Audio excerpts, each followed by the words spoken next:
Kevin Roth here of RotoGrinders, and today we're going to talk about the RG Discord. If you're not a member, you should be. It is a fantastic community and resource that RotoGrinders provides, and it's easy to join as well. All you have to do is click the Discord icon on RotoGrinders or go to rotogrinders.com/discord. From there, you'll either sign up if you're new to RG, or if you're already a member, just click the link at the top to go to the sign-in page. Once you've logged into your RG account, you can be taken to Discord to log in there. Once you've connected those accounts, you won't have to leave the server. You can freely close out and reopen Discord without ever having to reconnect. The idea of Discord might be a little bit daunting to you, but it's actually pretty simple to navigate. Whether you're on mobile or desktop, the far left side will show you the Discord servers that you've already joined. Then next to that, you'll see the channels within that Discord. We have both free channels like Chiefs Prop Shop and our daily sport channels.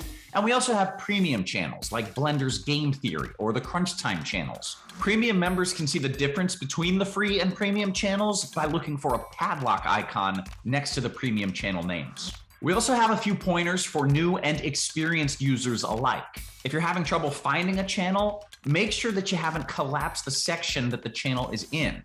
Collapsing a channel will only allow it to appear when there are unread messages in that channel. Also, we find that using the actual Discord program works better than opening it in a browser like Safari or Chrome. Lastly, if you're having trouble with one of our tools, your RotoGrinders account, or any other technical needs, you can hop in our feedback and help section of channels to get help from one of our wonderful support and moderation team members. If you have any more questions, feel free to reach out on Twitter @RotoGrinders or email support@rotogrinders.com. See you in Discord.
What's up, everybody? Welcome to another edition of MLB Crunch Time here on RotoGrinders. 30 minutes later than normal on a Sunday. We have a little bit of a later lock time. The schedule's gotten all out of sorts this week with games getting postponed, 6 games postponed on Friday, a few more games postponed yesterday. So ended up shuffling the start time of a few games back today. So we've got a 1:35 lock time. So as usual, we're with you about a half an hour in advance of lock here on RotoGrinders. I am Justin Van Zuden, aka STL Cardinals 84. We'll be hosting the show for you. Not a meteorologist like Kevin Roth, but we'll try to at least get the concerns conveyed to you. I've got Ross weather forecast up, so we can go through that here in just a second. But bring in my other two co-hosts first. We've got Christy Metzger on one side. Christy, how are you doing today? I'm doing great. Great little Mother's Day slate for us. And yeah, looking forward to kind of walking through the slate with you guys today. That should be a fun one. It's not a huge slate like we often see on Sundays. So 7 games, manageable enough to get through and still maybe be a little different. So I don't mind that little shakeup compared to the 11, 12 games that we sometimes see.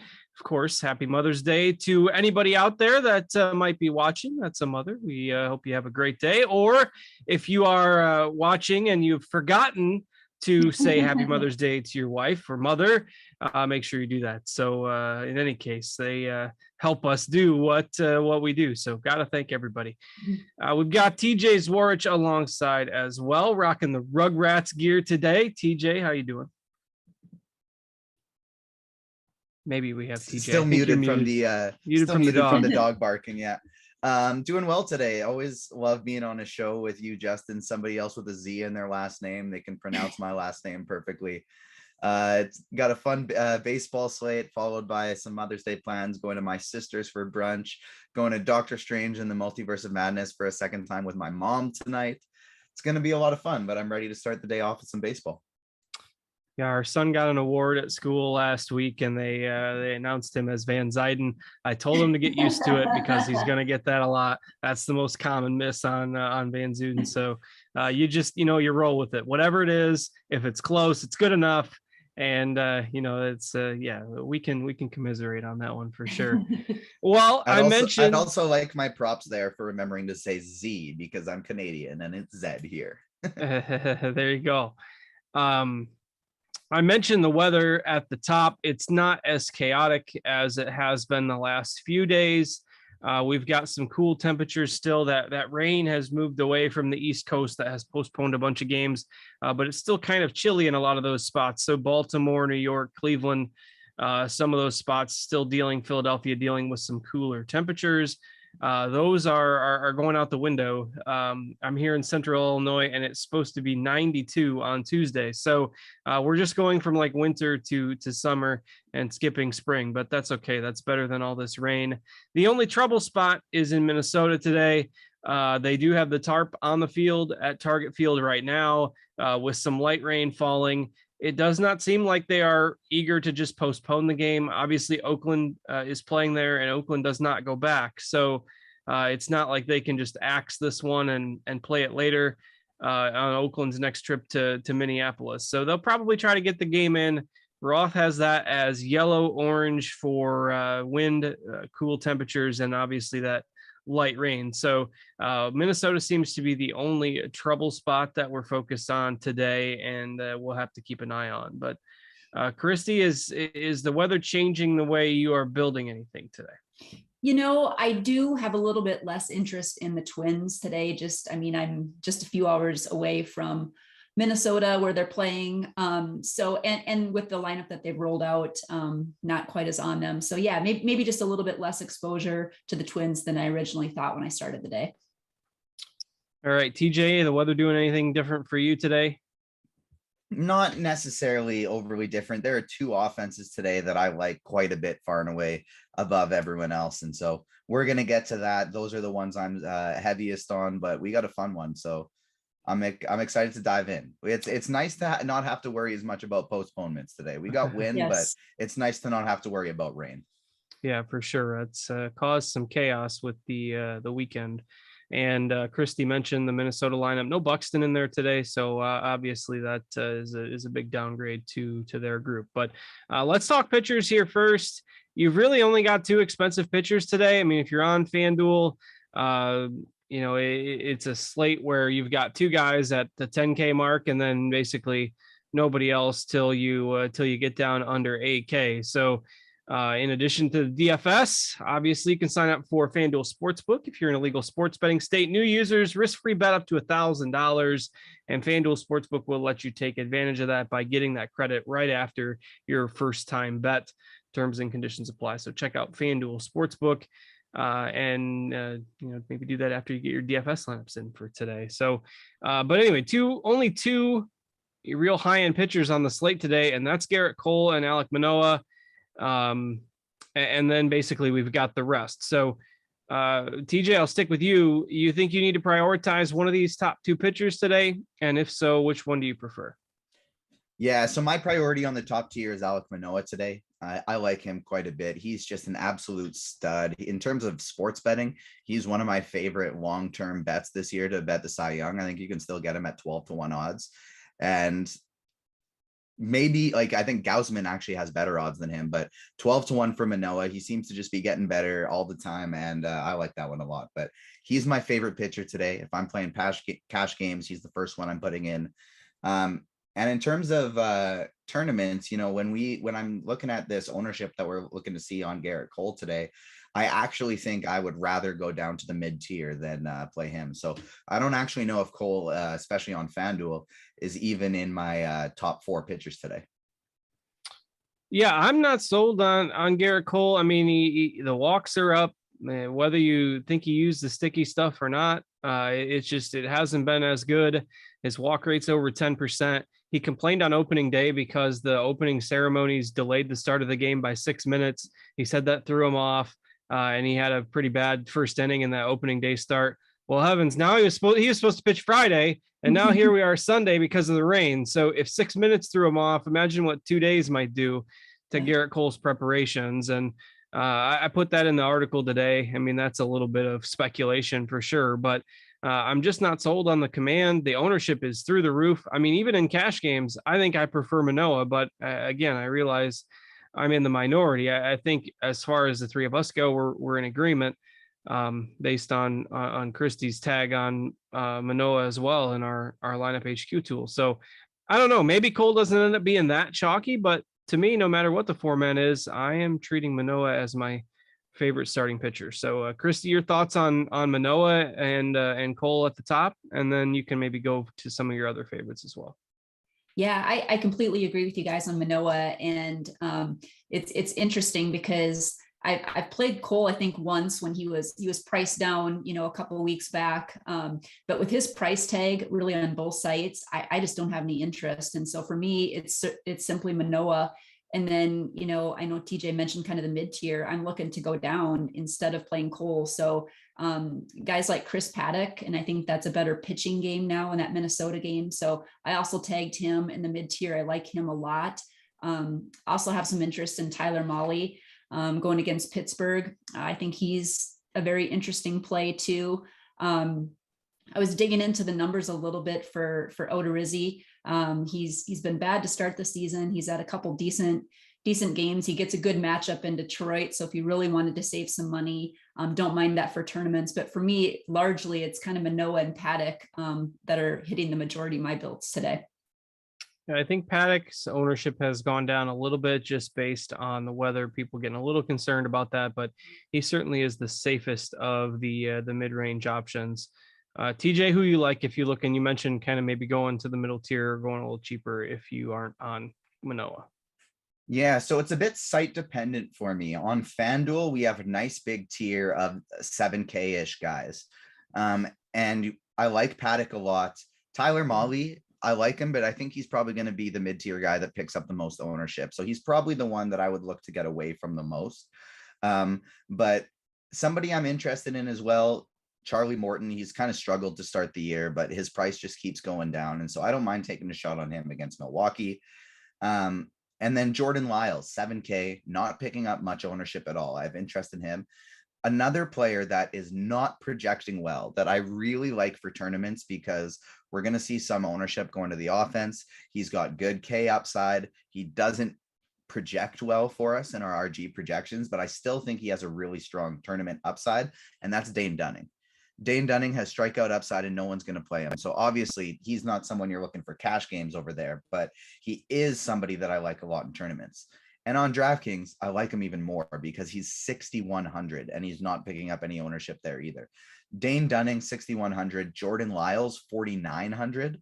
That's just unbelievably cheap. Yes, Jordan Lyles gives up a lot of power, but he's also shown he's got a pretty long leash so far this year. He's got some K upside against a poor offense. And so I really like going cheap here. I think Tyler Mahle is probably your cash game SP2. I would go Manoah and Mahle, me personally. But this bottom tier on DK, I find very, very interesting. Yeah, if the weather holds off, I prefer Paddock in cash games as an SP2 over Mahle, just with how inconsistent Mahle's been. But if you're concerned about the weather, I certainly think Mahle's fine in that boat. Lyles will get some ownership on DraftKings, obviously, as TJ just mentioned. And I am in agreement on Dunning. Put that in the article today as well. This is a guy that the Rangers kind of handled with kid gloves a little bit last year. They've taken those off a little bit. He looked really good against the Braves a couple weekends ago. It is a really tough matchup, but if you're looking for that 1% to 2% owned guy, I think he's your pick down there. So, Christy, anything else to add at pitcher before we move on to the bats? Yeah, I agree. I like you said on DraftKings, I do like Lyles and Dunning. I think they are really interesting plays too. So forgot to mention those as well, but like those a lot. All right, let's go ahead and move to the bats. We will start by talking about our favorite stacks. And again, only 7 games today, so not as many as we usually have to choose from. But TJ, you mentioned a couple teams that you're really interested on today. So who's a couple of your favorite stacks? So the top two that are far and away the best for me today are Houston and Toronto. And what I like about a lot of these mid-tier pitchers today is you can get to these full Houston and Toronto stacks. And that's what is getting me pivoting off the Mollies a little bit, because I think a lot of people are going to be doing that. I think Houston and Toronto will get proper ownership. Like, they're going to be popular, but they should be. And so that's why I really like mixing in a pitcher like Dane Dunning with these stacks, because that's something that not a lot of people are going to be doing. So Houston and Toronto, far and away number one, 1A and 1B for me. After that, that's where things get a little bit interesting. We talked about liking Dunning, but I think you can obviously still stack the Yankees as well. It seems like they're going to be picking up some ownership. So that's personally one I'm going to be getting away from, but there's going to be a lot of guys that project very well. Cincinnati's interesting. Obviously, they're not a good team, but they do have some hitters like Tyler Naquin, who've got a lot of power. And I think he's probably one of your best cash game salary savers today. And then another one of my favorite tournament stacks that I like getting to is Atlanta. Yeah, it'll be interesting to see where everybody falls on that. Nobody's really playing Ashby, young pitcher, talented pitcher, but he does have some command issues. I think people are just kind of avoiding both sides of that game. So whatever side you fall on it, I think is intriguing for tournaments for sure. Christy, where do you stand on the stacks today? Yeah, I agree. For me, Toronto and Houston are really the top tier stacks. I like them a ton. And I like, if you can even, there's ways to build and get both of those stacks in there if you get in that mid tier there. So certainly like them. Like Atlanta, that was mentioned, thought they're a fine stack. One other stack that I'm looking at that doesn't seem to be drawing a lot of attention as I started digging into it. They've just been swinging hot bats left and right, but Milwaukee, I think is interesting. They're priced up a ton. So I think it's going to keep the ownership in check, but I have a lot of interest. Morton has not been sharp. He's not a gas can, but he hasn't been sharp. And I certainly like some exposure to that game and hoping to get a stack like that at a little bit lower ownership today. Yeah, Morton has struggled in the early going. It was a bit of a shock going through his numbers. It's just you wouldn't expect them to be that bad for him. We've got everybody, all the Milwaukee bats, 2% owned or less on FanDuel. So definitely a contrarian stack there. All right, let's go position by position here. After we do that, we will take your questions in the RotoGrinders Discord. You can get in there, rotogrinders.com/Discord, or from the RotoGrinders homepage in the drop-down menus for each sport. And we are in the MLB Crunch Time channel to take your questions here during the show. So don't hesitate to throw those out there. Somebody did ask in the chat if it's okay to play Cole and Manoah together on DraftKings and stack Baltimore. I certainly think you can do that. That was one of the thoughts I posted this morning. If you look at Baltimore's lineup, like it's more pronounced on DraftKings. Like on DraftKings, there's Mullins and then everybody else is 3K or less. On FanDuel, you still have 6 guys in the 2Ks. So on DraftKings, it has more appeal because you use 2 pitchers. You can use Cole and Manoah and stack Baltimore and get good bats around them, a couple good one-off bats around them. So I don't mind Baltimore on particularly on DraftKings as a stack, in addition to the ones we've already mentioned. Toronto and Houston obviously do grade out as the best overall offenses. All right, let's move into it here, and we'll start with catcher. Again, generally more of a DraftKings position because you don't need to play one on FanDuel. But Christy, I'll let you start. Where are you looking at catcher today? Yeah, so for catcher today, and it's a little bit different on sites, I'll start out. I think Salvador Perez obviously is one of the top plays there for sure. On FanDuel, he's at 2.9K. So I think he actually makes an excellent play over there. Don't play catchers often, but I think it's certainly warranted today. He's priced all the way up over on DK. On DK, I think a good cash game play kind of in that mid tier there is Tyler Stevenson at 3.8K. Like those Cincinnati bats, they bring some good value really to both DK and FanDuel. So another guy that I'm looking at. Also, I think, Alejandro Kirk, you could throw him in there. He's batting 6th today in those Toronto stacks, so don't mind him. And then if you're looking to really kind of punt or, look at someone toward the bottom, I don't mind Contreras. I know he's batting 9 against Ashby but he's also hit a couple home runs here recently when he's had the opportunity to. So don't mind him if you're looking to punt. Toronto facing Connor Pilkington today. A great name, MLB name Hall of Fame for Connor Pilkington. Tough matchup against those Jays today, but we'll see what he's basically a fill-in starter for Cleveland after the doubleheader yesterday. So, TJ, any hot takes at catcher there for you? I have absolutely nothing to add. The same people that Christie's on, that's who I'm on. My favorite punt on FanDuel that you can include in stacks, I think, would be Jason Castro. However, Salvador Perez is probably going to be the only catcher I'm getting to in bunches there. I wrote him up on the expert survey. I like him a lot. And on DK, I think you're paying up for Perez, or you're going down to Contreras or Stevenson. Stevenson would be my top one in that tier. So yeah, same boat for me. You could play Gary Sanchez, but mostly the same as what Christy mentioned.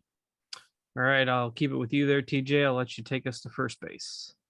Yeah, so first base is an interesting position today. On FanDuel for cash games, I think you are doing one of two things. I think you're paying up for Vladimir Guerrero, or you're paying down for your choice of Trey Mancini or Daniel Vogelbach. Those are the two that really stand out for me. I like Vogelbach as a one-off. I like another one of his teammates, Ben Gamel, as a one-off, and I like pairing them together as a mini stack. But Vogelbach and Mancini are the two I'd want to pay down for on FanDuel. And if you're paying up, Vladimir Guerrero is my guy. On DraftKings, I still think you're probably trying to get to Vladimir Guerrero. But to be honest, I think I'm going to throw it to Christy for that one, because for some reason, my lineup HQ is working beautifully for FanDuel, and it is freezing for DraftKings. All right. Let's see. Rolling through the Discord chat here. Looks like they've got the tarp off in Minnesota. Kevin Roth says it looks pretty good. Thank you to Crazy Coop for throwing that in the Discord chat. Some people talking about the Brewers, in agreement with Christy on the Brewers as a contrarian stack. So that's what we've got in the Discord chat right now. All right, Christy, what are you thinking at first? Yeah, so at first, very similar. Obviously, paying up, certainly looking at Vlad. I like him a lot today. I like Toronto probably just even a little bit more than Houston for those top tier stacks. So like him quite a bit. I also like the Vogelbach call. I think I wrote him up as a sneaky home run play today for the expert survey. I do have interest in him as well and think he makes a good cash or GPP play as a one-off, or like you mentioned, putting him with Gamel and Reynolds for some of those Pittsburgh players. I'd also throw Ryan Mountcastle in there too. On DraftKings, he is really cheap. So I think he's fine. You could throw him in there. Nico Goodrum, if you're looking to save some money, but I do prefer Mountcastle there. And then, Rizzo is certainly priced up. We talked a little bit about the Yankees going up against Dunning, which we obviously like Dunning a little bit too, but Rizzo has certainly been hot on the upside there. So if you're looking to spend money or in the Yankees stack, certainly don't mind Rizzo. And then, you can play Perez obviously over on FanDuel catcher or first base. So I like him too. But yeah, those are the main guys. I do like Vlad quite a bit today. Yeah, last two I'd want to mention would be Ryan O'Hearn for KC as a punt, and Jose Miranda also as a punt for Minnesota over on DK. But I agree. I think Mountcastle would be my favorite one of the bunch. If you want any status as to the state of the baseball, we've got a game with whatever 40-ish-year-old Zach Greinke and Jordan Lyles. No offense to those guys, with a total of 7 in 2022. Which I don't know what to make of that. And I bet the over. So look forward to the 3-1 game in Baltimore this afternoon. But it's just weird to see the runs down so much. It makes those one-off home run, calls, the Spidey calls, makes them a little more important if you hit those one-off home run plays. All right, Christy. Perfect time to bring that up. All right. Justin, we got 136 people watching. I don't even need a full half today. It's Sunday morning. We're not all awake. Sometimes it's tough to click that button. So we just need 50. We got 50 today. We'll hit it. I hate to say it, but the last 2 weeks in a row, I've had 3 Spidey bomb in a row streaks that have been ended when I'm on a show with Britt. So that's Britt's fault. I don't want to say he's the bad luck charm. He's a great guy, but things have been going really, He's not on really today. well. Things have been going really well the other time. So hit the like button. It's the only way we can get noticed. It doesn't matter how good your content is. You need the likes and the comments on YouTube for it to show up on people's front page. So hit that like button. If we get to 50, we got a nice Spidey bomb coming today. All right, do that. And Christy, I'll stick with you. Who you like at second base today? Yeah, so at second base, Diaz has cracked the lineup now for Houston. So if you're looking to save some money, batting 6, I think he's fine. Jose Altuve, though, especially on Fanduel, really like him. I think he's a good cash game play today at 3,300. Been playing really well since he's been back. So I like him quite a bit. But again, if you're saving money, Diaz is certainly a fine play too.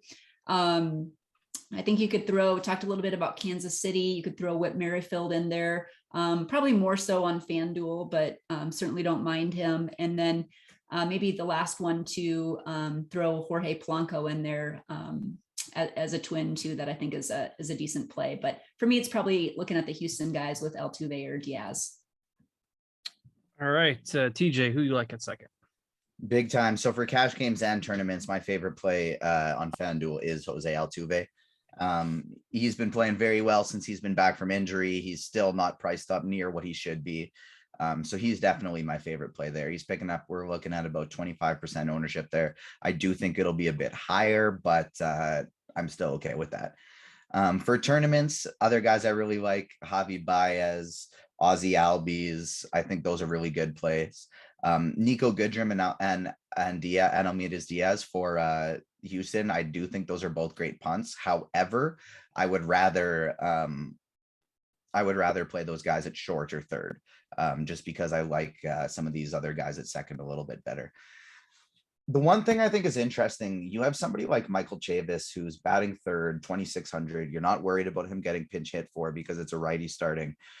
If I'm picking a ugly cheap stack that I need to play today on FanDuel, it is without a doubt Pittsburgh, because I love Gamel, I love Vogelbach, and you got a cheap guy like Michael Chavis who, yeah, he might strike out 3 times, but he's got a lot of power as well, batting third there in the middle. So the Pittsburgh Pirates are a team that I'm kind of interested in for a bit of an ugly stack today. All right. I am in agreement on most of those. I really like Baez today. You look at Odorizzi, fly ball pitcher, reverse splits throughout his career, doesn't strike out a lot of guys. It's almost a perfect matchup for Baez today. So he's one of, not that I'm super interested in Detroit as a stack or anything like that, but I like Baez a good bit. I think he's a great one-off play in tournaments today. All right, TJ, I'll stick with you and move to third. Who are you looking at there? Yeah, so with third base up top, you got a guy like Alex Bregman, who's probably your cash game play, probably the best look there. Mike Moustakas is projecting pretty well as a cheap play. So if you really need to save salary, you could go there. We love Alek Manoah. Alek Manoah is great, but anytime Jose Ramirez doesn't pick up ownership, he's a fantastic tournament play. So you can play Jose Ramirez, you can play Austin Riley. I talked about liking Almeida Diaz. He's probably my favorite punt at this position. This is where I like to play him. But you could go Jose Miranda in this spot as well. One of my very favorite tournament plays on this entire slate is Matt Chapman. He's not getting very much ownership because he's batting 7th, but Chapman's been way better against lefties his entire career. And now he's playing a young Pilkington, and nobody's picking up and nobody's playing him. And so we love these Toronto stacks. We got Teoscar Hernandez back in the lineup batting 4th. Lourdes Gurriel's hitting 5th. If you need a catcher, especially on DK, you got Kirk 6th. This 4 to 6, 4 to 7 stack for Toronto, it's a lot cheaper. It's going to be a lot lower owned, and it has some very, very strong upside tonight. All right, Christy, where are you looking at third? Yeah, so for third, the same. I obviously like Alex Bregman a lot. Moustakas, if you're looking to save some money, I think he's a fine play. And then Austin Riley, I like him too. We talked a little bit about Atlanta. He is certainly priced up really on both sites, but like him. If you're looking to save some money, again, talking about Kansas City a little bit, could throw Bobby Witt in there. He'll maybe get a little bit overlooked, batting 7 in that Kansas City lineup, but I do like him. And mentioned Matt Chapman. I do like him too. He does get overlooked, and especially batting 7 now, but I think he's a great play, and certainly wouldn't surprise me to see him hit a home run today too. So kind of the same guys too for me. All right, I'll let you take us to short. Yeah. So for shortstop, again, if you're looking to save some money, you can fit Diaz in there too, but Bo Bichette, obviously a great play. Like him quite a bit. Mentioned Javier Baez. He's in a really good price over on Fanduel, so I think he makes a lot of sense over there. Play him in cash. I think Javier Baez or Bo Bichette or Diaz are kind of your cash game plays for sure. Yeah, I think that's about it. And then I talked about the Brewers, and Willy Adames is super expensive on DraftKings at 5.2K. He's priced up at 3,800 over on FanDuel. No one's really going to play him, even in stacks. It's going to be tough to fit him in. So I like him quite a bit in those Brewer stacks. All right, TJ, what you got at shortstop? Yeah, it's most of the same thing. So on FanDuel, it's really Baez for me, or Almeidas Diaz, or it's Bo Bichette in my Toronto stacks. Because of Bichette's price and other players I like paying for at other positions, if I'm playing cash games, he's probably actually not the one I'm going to. For me, I really think it's going to be punting with Diaz. On DraftKings, Diaz is still, for me, without a doubt, the top place, picking up more ownership there because the salary means a little bit more. You got him at 2,700, but it's still without a doubt the play for me there. For tournaments, I think you can really get different and interesting with some fun one-offs on DraftKings. One of my favorite one-offs on DraftKings on this entire slate is Corey Seager. He's going to be playing a chalky Garrett Cole. He's 3,600. It's Corey Seager. I know he hasn't had the best year, but it's Corey Seager facing a chalky pitcher, 3,600. Garrett Cole gives up power, especially to lefties. So he's one of my favorite cheap one-offs on the slate for DraftKings.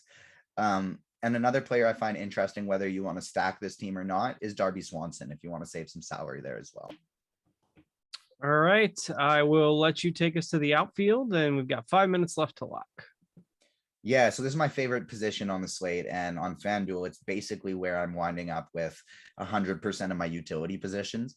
It's all coming from this team because you want to play cash games. Aaron Judge has just been phenomenal this year. 4,300, you can absolutely go there, but he actually doesn't crack my favorite group of outfielders here on FanDuel today. Ronald Acuna, way too underpriced. I mentioned liking Atlanta as a bit of a lower owned stack today. Acuna sure not going to be low owned, but it's because of that price, 3,800 on FanDuel. It's way too cheap. In this upper 3K range, it's just beautiful. And that's why I feel like you don't have to pay up for Judge today, because you have George Springer, Yordan Alvarez, Kyle Tucker, all just phenomenal plays in the outfield. And the reason I find myself getting to a lot of utility players here as well, because if you want to save salary, Stanton's still way too cheap.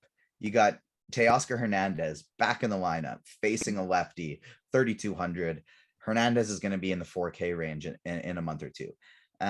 Michael Brantley, 2,700, not a power guy, but a great cash game play.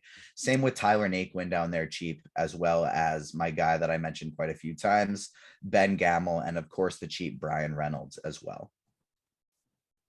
All right, Christy, who you got for outfield today?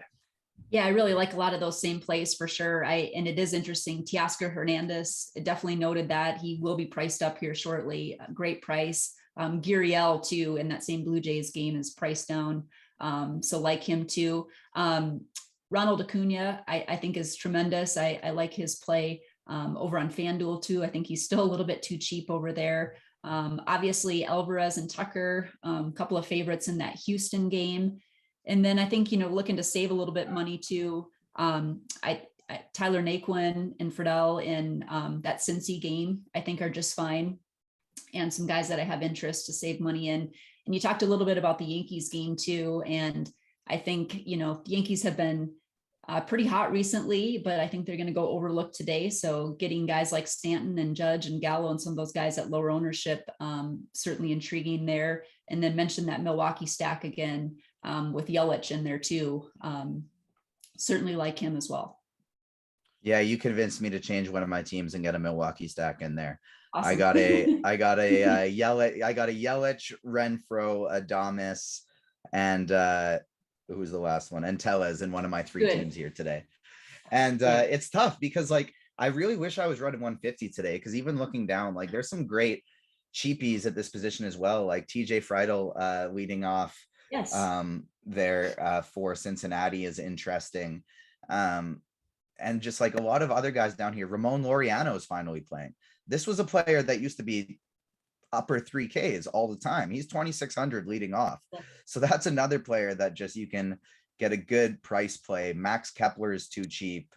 Brad Miller. Speaking of him, we got a question in the chat. I want to make sure this gets answered before the lock, but it's a Kepler question. NBA DFS. So TJ, Kepler, Friedel, or Hicks Reynolds, FanDuel Cash? First one, Kepler Friedel.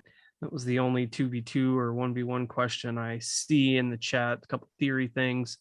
DK GPPs. When is being contrarian on team stacks a bad idea? Never a bad idea, particularly if you're running multiple lineups. I mean, if you're doing single entry or three max, you maybe don't need to get quite as crazy, but I'm always off the wall. And sometimes you get those 2-0 games like I got last night with a couple of my stacks, and it happens, but the upside is definitely there when you hit it. So, and last I looked, we had 47 likes on the YouTube video. If you want TJ to be quiet and you want him to stop talking about hitting the like button, then hit the like button. 15 seconds, 15 seconds. You get two more likes and so he can give the Spidey bomb. To be fair, the video's slightly delayed. We'll give him like a minute after lock. We can give a Spidey bomb.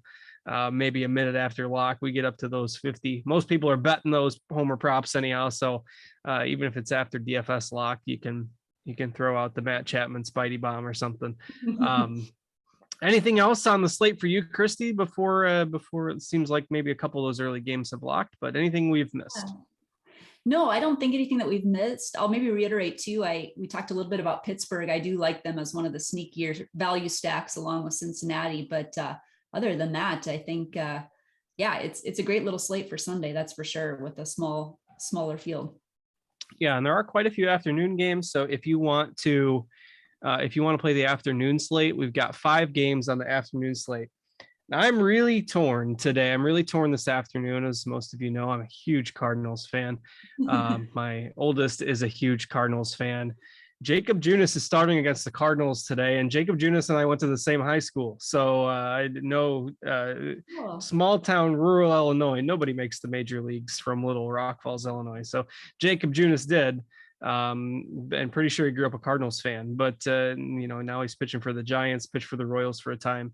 And he's starting against the Cardinals today, which is very strange, but sorry, Jacob, I hope you do well in your next start, but I got to stick to my Redbirds today. So maybe you can pitch 5 shutout innings and then the Cardinals win 2-0 or something like that. But we do have a pretty good afternoon slate. There's 5 afternoon games. And then if you're playing like on Yahoo or something on a slate that has the night game, Walker Buehler's pitching against the Cubs in the Sunday night game. So you've got Musgrove and Zach Gallen, and you got some good pitchers on that afternoon slate as well. So if you're looking to play that, this is better than most of the Sunday later slates. So get some lineups in for that as well. I put some thoughts on that slate in my article if you're interested. So, all right, TJ, did we get 2 people? We did. We're up to 60 now. So, man, they really wanted you to stop talking about it. And to be fair, the lead's been buried a little bit because the low owned one is, somebody mentioned it in Discord. You mentioned it there before. Matt Chapman is the one. So I'm going to give 2. Matt Chapman is your low owned one, but the player I think is very likely to hit a home run today that is going to be high owned, but not among the very highest at his position, is Kyle Tucker. Kyle Tucker is going to be hitting a home run as well tonight. And shout out Jamino in the YouTube chat where he says 2 more likes, where TJ asks a Spider-Man doll who's going to hit a home run, which is just as accurate as any other way of predicting home runs this year, because it's tough. And the Spidey bomb is sitting at 50% so far this year. We're 50% on the Spidey bomb. Yeah, so nobody needs a projections model. You just need Spider-Man, and then you get the home run. We did have one more question in the chat. So Christy, we've got a DK GPP question. Garver and Tucker, or Stevenson and Gurriel? I would go with I'd actually go Garver and Tucker because I do like Tucker. Yeah, it's a Me pretty too. good question. I don't mind those one-off power bats today against Garrett Cole. I like TJ's call there. So Garber, you got in that combo. I like him for a GPP, particularly in a non-Cole lineup, or somebody like Corey Seager, who nobody's playing today. Super interesting tournament plays. All right, with that, we've caught up on the questions. We got the home run calls out of the way. Christy, you got a home run call today? I know you don't have Spider-Man, but you got your own brain. Yeah, kind of a really low owned one, but I like Dan Vogelbach to hit one today. So that's my home run call of the day. All right. With that, we'll get out of here. I'll go Bobby Witt for my low owned home run call today. We'll see if that comes to fruition. So, all right. With that, again, happy Mother's Day, everyone. Make sure you reach out to your moms, wives, significant others, or if any moms are watching the show, we hope you have a great day and enjoy the rest of your weekend. We'll be back tomorrow with our start of the work week content as usual. Thanks to TJ and Christy for joining me. Thanks to Devin for producing behind the scenes for us as well. And we will catch you later, everybody. Have a great afternoon.